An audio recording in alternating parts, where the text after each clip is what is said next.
Escrever e tentar viver de escrita é tipo correr uma maratona. Não é um processo que do dia pra noite você, se tornou escritor, consagrado, todo mundo te conhece. Não é assim. É um processo longo e demorado. Claro, tem umas exceções, mas no geral é um processo longo, é uma maratona. E pra te ajudar, parece que no começo você tá com pedras no sapato. Por isso hoje eu trouxe algumas dicas do Stephen King de como você tirar essas pedras do sapato e facilitar essa maratona de se tornar um escritor. Dica número 1. Use o fracasso como combustível. Ele fala que quando ele tinha 14 anos e fazia a barba 2 vezes ao dia, precisando ou não, ele tinha um prego na parede onde ele ia pendurando as cartas de rejeição. Isso naquela época, né? Toda vez que ele mandava um trabalho para uma revista ou uma coisa assim, alguma história, um conto, e ele mandava de volta uma carta e ele pegava essa carta, ia lá, pendurava na parede. Ele disse que ele chegou num ponto onde esse prego não aguentava mais, ele chegou a cair, né? Ele teve que colocar um spike, né? Um espinho. Traduzindo fica tipo espinho, mas eu não sei se seria tipo um grampo. Mas enfim, ele teve que colocar um prego maior para poder segurar todas as rejeições que ele recebeu nessa época. E mesmo assim ele continuou a escrever. Ele perseverou, teimou até conseguir ter a sua primeira obra publicada. Se eu não me engano é Carrie, a Estranha.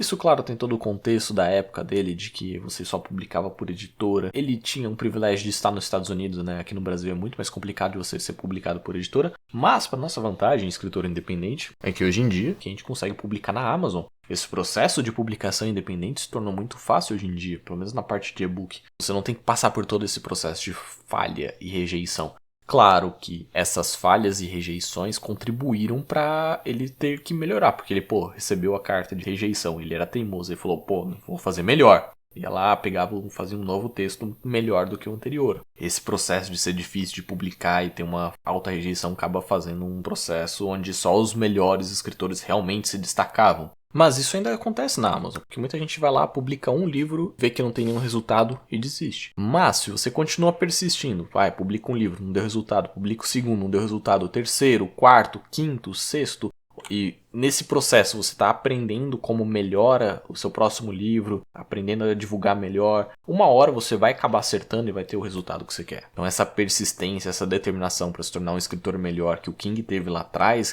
a gente consegue ainda aplicar hoje em dia, apesar de a gente estar num contexto muito diferente do dele. Conselho número 2. Remova tudo que não for parte da história. O King aqui cita um conselho de um outro cara de que quando você está escrevendo uma história, você está contando uma história para você mesmo. Quando você está reescrevendo a história, o seu trabalho principal é retirar tudo que não faz parte da história do texto. Deixar só o que pertence à história. É o processo de cortar tudo que não é necessário. Então escreve a história inteira primeiro, depois vem cortando tudo o que não foi importante, tudo que não contribui com a história, que não acrescenta. E aí que é legal você usar o princípio da arma de Chekhov, que você pode ver nesse outro vídeo aqui, para cortar o que não é necessário para a história. Dica número 3. Primeiro você escreve com a porta fechada e depois você reescreve com a porta aberta. Primeiro você fecha a porta, se tranca sozinho com seu manuscrito e escreve até chegar num ponto que as coisas já estão do jeito que era para estar. Aí sim você pode começar a compartilhar o seu manuscrito com algum conhecido, com um leitor beta ou até com um leitor crítico. Mas antes de chegar nesse ponto em que já está na hora de compartilhar com o mundo, é você e o texto, você e o texto, você e o texto. Conselho número 4. Não embeleze o seu vocabulário. Nas palavras do autor, uma das coisas realmente ruins que você pode fazer com a sua escrita é enfeitar o vocabulário, procurando palavras longas porque você talvez tenha um pouco de vergonha das suas palavras curtas. Isso é como vestir um animal de estimação com roupas de gala. O animal de estimação fica envergonhado e a pessoa que cometeu esse ato de fofura premeditada deveria ficar ainda mais envergonhada. A ideia aqui é tome cuidado para o seu texto não soar de forma muito erudita, rebuscada, a menos que esse seja o seu público-alvo, você esteja escrevendo para esse tipo de leitor. Se não for, simplifique, deixe a leitura o mais tranquila possível. Você não quer chamar atenção para o texto, você quer chamar atenção para a história. A história é que importa. E tem um conselho muito bom do David Ogilvy, isso da parte de marketing, publicidade, que cabe muito aqui, que é: comunicação não é o que você diz, é o que o outro entende. Então, se você escreve de forma muito rebuscada para um público que não é pessoas que gostam de ler textos rebuscados, acaba acontecendo até uma certa falha de comunicação entre você e o seu público-alvo. Porque se você está escrevendo um livro de fantasia para jovem, mas você está escrevendo de forma rebuscada que só um acadêmico vai conseguir ler, não vai dar certo. Nem o acadêmico vai querer ler seu livro porque é de fantasia para jovem, e nem o seu jovem vai entender o seu livro porque ele está com uma linguagem acadêmica, muito rebuscada, erudita. Conselho número 5. Evite advérbios. E o Stephen King bate muito forte aqui.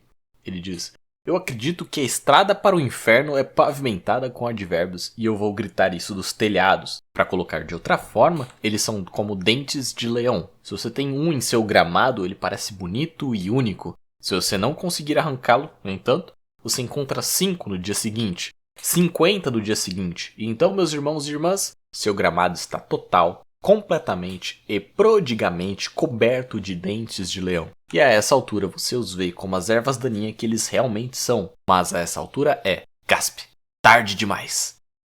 E bom, se o King falou, tá falado. Evite utilizar advérbios. É muito fácil a gente ficar viciado com o uso do advérbio, porque ele é uma forma fácil de escrever, sendo talvez até com um corta-caminho. Mas só que é uma forma preguiçosa de escrever. E quando você tira o advérbio, normalmente a frase fica melhor, se você substitui ele por outra coisa. Vamos ver uns exemplos aqui, ó. Ela falou suavemente com ele. Agora, sem tirar o advérbio, fica assim: ela sussurrou para ele. Ficou melhor, não?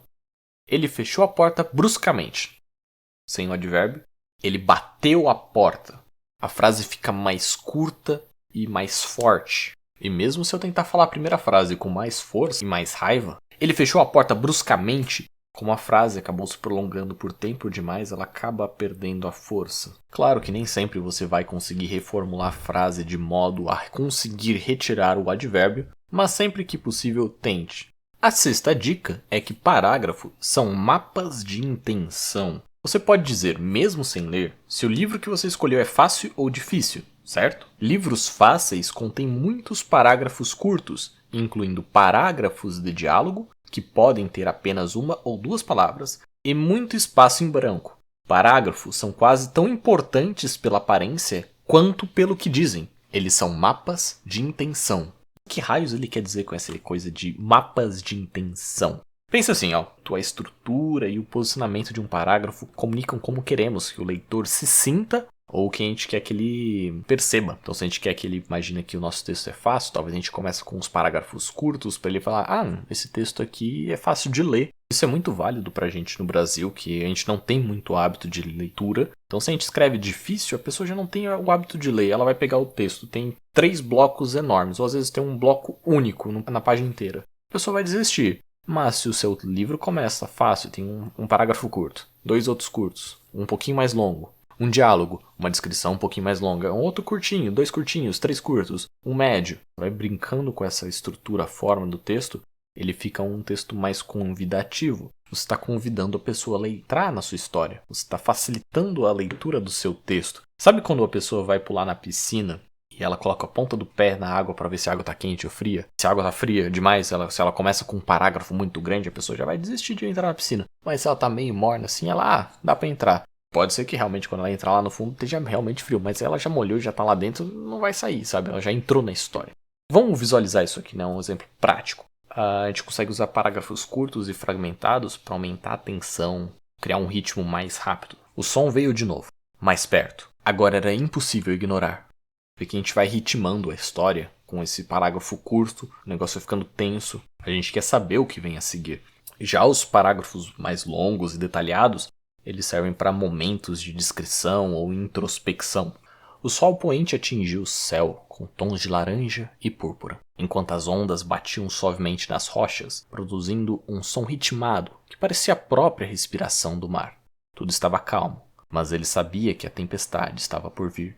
Enfim, parágrafos mais curtos criam espaço em branco no texto, que torna a leitura mais fácil de ler, convidativa para o leitor. A ideia do King aqui é que ao estruturar os parágrafos com cuidado, você guia o leitor pelo texto de uma forma intuitiva, revelando a intenção de cada momento da narrativa, né? Então tem momentos que você vai deixar mais curtos os parágrafos, tem momentos que vai ficar mais densos, e é muito uma questão de você sentir o seu texto e saber balancear. Agora é um momento de parágrafos curtos, agora é um momento de parágrafos longos, um momento de parágrafos médios. Aí você vai intercalando para não ficar uma coisa muito repetitiva. Também você não vai escrever uma história só com parágrafo curto. Nem só com parágrafo longo, longo, longo.